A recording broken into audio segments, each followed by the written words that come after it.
Morning, everybody. It's an absolutely gorgeous September morning here in the Carolinas, and I have y'all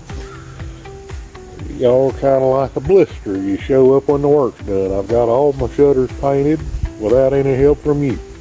No, I'm just kidding. I didn't expect anybody to show up and help, but I appreciate you watching.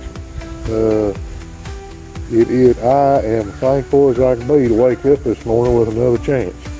Another chance to get my Christmas lights up, and another chance to show you what I got going on. So today we're going to talk about my project boxes, my control boxes that run the light show, how I built those, and eventually when I get some more parts we'll build one together. But right now I can show you I have 8 that are assembled, plus one from my mega tree, which is double what these control boxes are. It's in a Pelican case that contains 4 power supplies and 4 expansion boards. These have 2 power supplies and 2 expansion boards. So we're going to go through, I'm going to show you those today. We're also going to build some CAT6 cables to a particular length. And we're also going to build 2 extension cords. Who builds extension cords? I don't like anything longer than it needs to be. I put waterproof connectors on each end. I need 2 that are about 6 foot long. The rest of, at the end of the Christmas season, I buy in bulk. I get, I think they're 14 gauge, outdoor rated,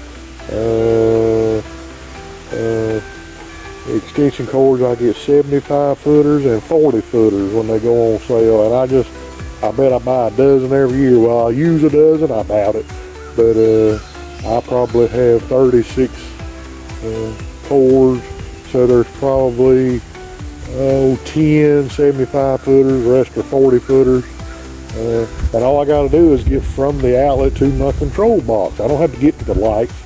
The wire from the control box to the light is a 3-wire 18 gauge. Now you lose a little voltage in that run, but we'll talk about all that later and what you can get away with. Nee Family Lights does a great explanation of what you can get away with these RGB pixels, but he's using strands of 50 pixels. I use strands of 100 pixels. Most of my props are a few hundred pixels or 700 pixels, or most of my strings, my house verticals, these are only 50. Each of my windows are just over 100, so that I don't power inject, I don't power balance.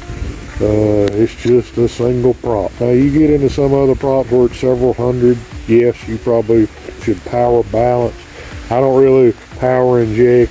I run what the controller can run, and good enough.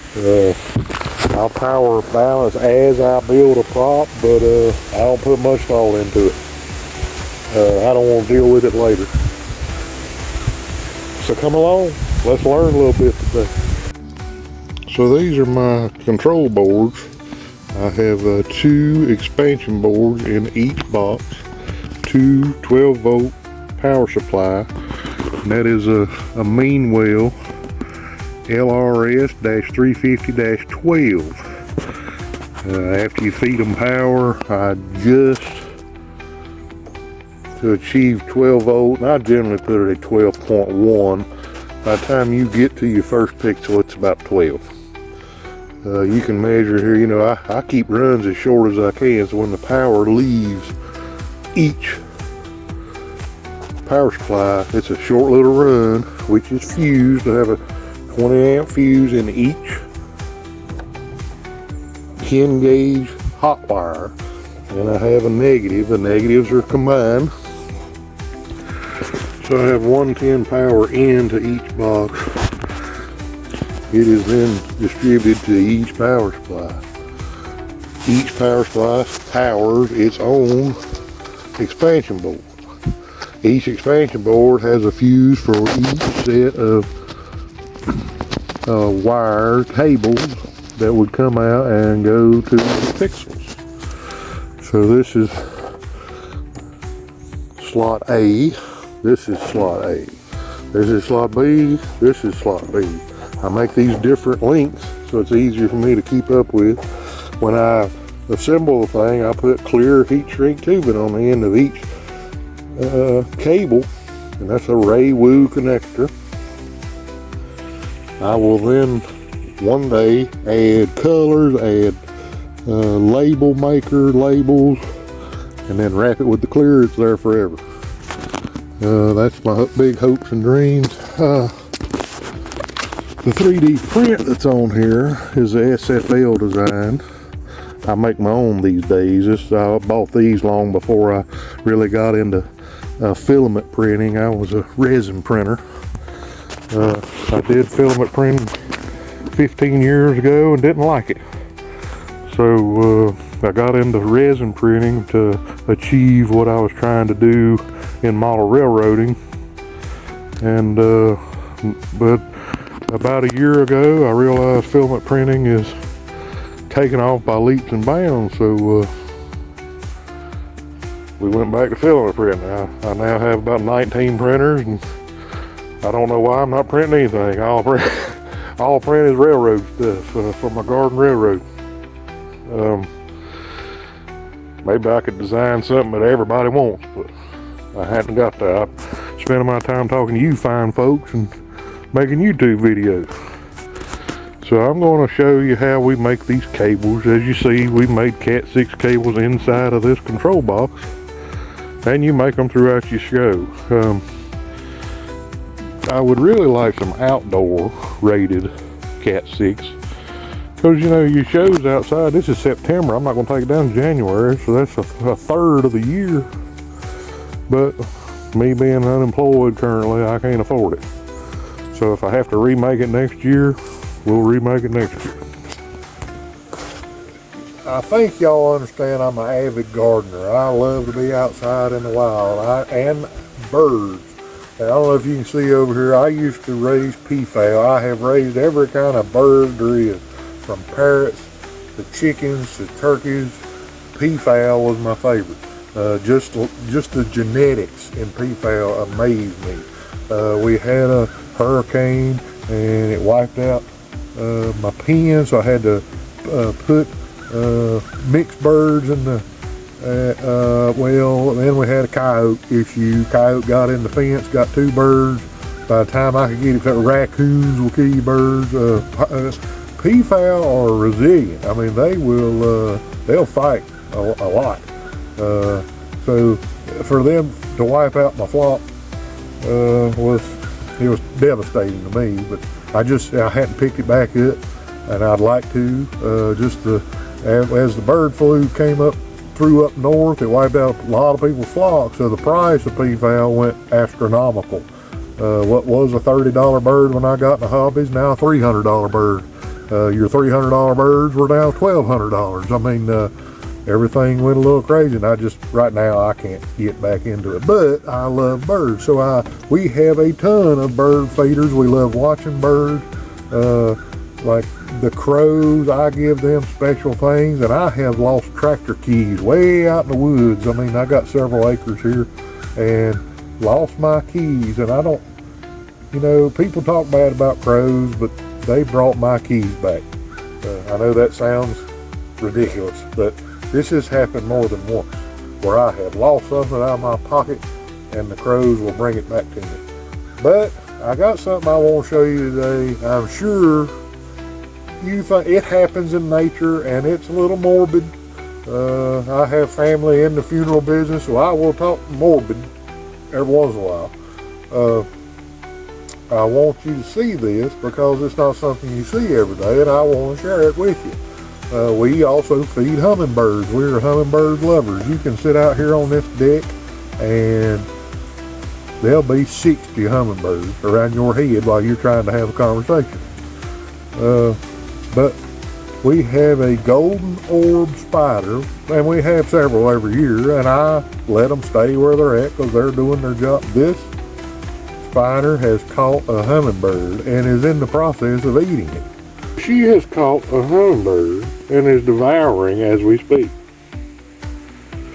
If I can zoom that right, good Lord. You don't see that every day. I just wanted y'all to see. We have bat houses that I have built just to control the mosquitoes around here a little bit. Now I built it a little bit bigger than what you see at Lowe's or your big box stores. I have determined there's room for 700. I don't think we have 700 bats in each home, but if you're out here, and I'm going to try to film this for you one day, if you're out here about dusk, and it don't happen every day at a particular time, but it is nightmarish when these flying mammals come out of their little come out of those houses and take off for their journey that night. You know, a bat cannot take off from the ground, so it has to fall a few feet to create lift before it can start to fly. And these things, they're spilling out of these bat houses. Because, you know, that's why they go into caves or hang upside down so they can drop and fall to create lift to fly away. So if you got a bat on the ground, he can't take off. Everybody thinks, oh, he's injured. He's not injured. He just has to crawl somewhere and climb up something before he needs about 6 feet to fall. I mean, 6 feet's a lot for a little flying rat. But, and he'll climb up a tree or something, jump off a limb, and I mean, that's how you got to get going again. You could help him by picking him up and putting him somewhere. So these bat houses I'm going to show it to you. Here's the bat house I was talking about, just on the end of my little workshop here. And, I hung it up there after I built it, and thinking, and it took 3 years before they moved in. But I also have owl, I guess they are spotted owl nesting boxes, and like we have great horned owls, but you can't build them a nest. They take like a canopy, and they're really high in a tree, like 90 feet. I don't have a lift or access to a lift anymore, and the lift we had wouldn't go 90 feet, but I like owls. Well, anyway, bats are owls' #1 source of food, and bats are eating mosquitoes. Lord, we got the cycle of life around here, I'm telling you. They get an end put on each end of the wire, whatever length we want to do. One end of every cable gets one of these watertight connectors. That's what I put on my control boxes. You will crimp and do most of your work with the CAT6 with these crimpers and cutters, and this is an amazing tool. Everybody should have one of those, and you will need a tester. We'll go in depth to how this tester works later. But it separates. You add one end to one end of the wire, the other end to the other, and it'll tell you, it'll score you on how you did, and it won't lie. You need some cutters. I buy these by the dozen. In 3D printing, I use them constantly. Wire strippers. These aren't my favorite, but they work great. Just some strippers and cutters. Use them for pliers. And then we're going to build us some drop cords. And I'll show you that process too. I just need 2 cords at about 5 feet. So now that we've got them stripped and untwisted, I'm going to punch them down on B, and I'm going to show you what that means. Just B is what I got memorized. That's what most people use today. It don't matter what you do as long as it's the same on both ends. So B is going to be your striped orange, your striped green. Then you're going to skip and go to blue, solid blue, striped blue, solid green, striped brown, and brown at the end. Then we got to get them fed into a terminal, which is not fun with these tree trunk fingers, and crimp down, and I'll show you that. So then I basically get them laid out in order. I leave them long just so I have something to work with. And when I'm happy with it, I'm going to cut it off just above my fingertips there, and then slide it into the terminal and make the crimp. the reason I'm cutting it off, see that my wires now, they're all different lengths. So when I make that cut, they're all the same length. I have pushed it in there, which is I can't, so there you go. Push the cables up in there, and we're getting ready to crimp. We cut it to length and do the other end, and I'll show you a trick there. And here's one more tip. You can buy these connectors that are called pass-through. If you have trouble seeing inside that connector because it's like looking through a magnifying glass into a magnifying glass, you can get these pass-throughs where you can double check your work where it comes out the end. Your crimper will then, when it crimps these terminals, ooh, that was missing one. That's why I don't use these things. I'm just saying it's an alternative if you're new at putting these together. If this is a new process for you, it makes it, you can double check your work before you make the crimp. Like I say, I don't use them, but it is available. Just to show you a visual, this is about how deep that, you see that line inside, that's about how deep that thing will sit in there. So it gives you an idea how much wire we need to be hanging out of our black insulation there. So we pull this back, it's very short. It's about the tip of my finger. So 1 inch of wire outside the main insulation. We will cut them a little more than an inch and 1/8, trim off the length of this connector so it can go in there and clamp down. And here's the thing, so the green, our ground, is going to the green screw, our white is going to the silver screw, and our black is going to the gold screw. There's all sorts of ways to remember that, but black goes to gold, white goes to silver, green goes to green. And boys and girls, always remember to put these ends on before you do all this connecting. You can't get it on later. This one we probably can, and we haven't done the other end, but just make it a habit of putting them on first. Here's the completed assembly, clamped down. See, it's clamped hard on this outside insulation, not clamped on the exposed wires. Now this style connector is more like I'm accustomed to. We use these on the race cars to heat the oil in the oil tank. So you would mount these on a heater. It came up to the driver door window or the B post of the car, and you'd plug these into a generator to heat the oil before you started the engine, whether it be pre-qualifying, pre-race, or whatever. We use these because they were lighter. This one's showing some age because it's all flathead connections. But it's something I have left. I have boxes of these things because you get a few races on one, they'd throw them away. Well, as we would buy race cars, we didn't use as many heaters as the race team did. We still installed heaters to the oil tank, but not like they did. I used probes. They had blankets, all sorts of stuff. So blankets on the oil tank, probes in the tank. I would just use 2 probes, and I wasn't under any kind of time constraints most of the time unless we was filming a commercial. But we're going to put this one together, and remember, put this on the cable first, make your connection, that way this is there. Something else I'd like to point out, these terminals inside are like a gate. So as you loosen the screw, which is turning it to the left, it opens a gate. And when you stick the wire in, you tighten the screw, it closes the gate.